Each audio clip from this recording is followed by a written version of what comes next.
Karibu katika video yetu ya leo ambapo tunakwenda kujifunza kuhusu vyakula bora vya afya kwa ugonjwa wa kisukari. Mwongozo wa mlo bora. Je, unajua kwamba mlo sahihi unaweza kusaidia kudhibiti kisukari na kuboresha afya yako kwa ujumla? Ugonjwa wa kisukari mara nyingi hukabiliana na changamoto za kuchagua vyakula sahihi ili kudhibiti kiwango cha sukari mwilini. Katika video yetu ya leo nitakuonyesha vyakula bora, mapishi rahisi na vidokezo vya kupanga mlo wenye afya kwa mgonjwa wa kisukari. Kuwa nami mpaka mwisho ili jifunze zaidi.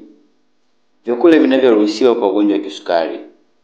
Chakula cha kwanza, mboga zisizo na wanga mwingi kama spinach na cabbage. Mboga zina kalori chache na husaidia kudhibiti kiwango cha sukari. Unaweza pia kutumia mboga ambazo zinapatikana katika mazingira yako. Kuna mboga za maboga, chainizi, figiri. Hakikisha zinafuata maandalizi yawe mazuri katika hali ya usafi. Chakula cha pili, matunda yenye sukari kidogo kama machungwa, mapera na berries. Hiki ni chanzo bora cha vitamini na nyuzi-nyuzi za kuongezeka na nyuzi-nyuzi bila kuongezeka kwa sukari. Katika matunda tunakushauri jitahidi uwe unafanya hivi.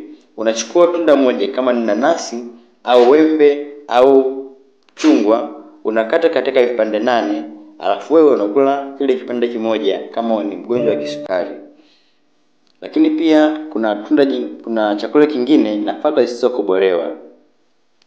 Hapa husaidia kudhibiti uwiano na viwango vya sukari na huongeza nguvu, lakini pia husaidia kudhibiti ongezeko holela la sukari mwilini. Chakula cha 4, tunazungumzia mafuta yenye afya kama mafuta ya mizeituni, parachichi na alizeti. Punguza.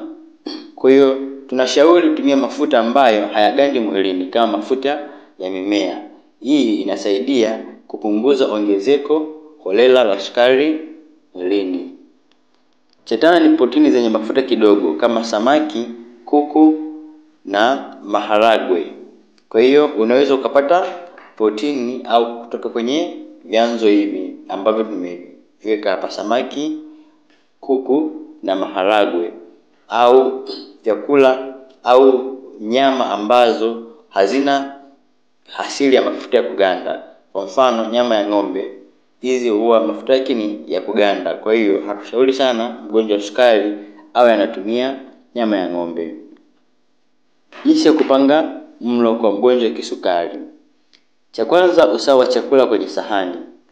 Hakikisha nusu ya sahani yako iwe mboga zisizo na wanga. Robo ya sahani iwe protini. Robo nyingine iwe nafaka zisizokobolewa. Epuka vyakula hivi: sukari ya viwandani, vinywaji vya sukari nyingi na vyakula vilivyosindika. Kula mlo mdogo mdogo mara 5 hadi 6 kila siku ili kudhibiti kiwango cha sukari mwilini. Lishe bora ni njia muhimu ya kudhibiti kisukari na kuboresha maisha yako kwa ujumla. Anza leo kwa kujaribu mapishi haya rahisi na salama kwa afya yako. Ni vyakula gani kwa afya ambavyo unapendelea kama mgonjwa wa kisukari? Tuambie kupitia comment section ili na sisi tujifunze zaidi. Nikaribisha katika video ijayo. Tafadhali subscribe, share na like video hii.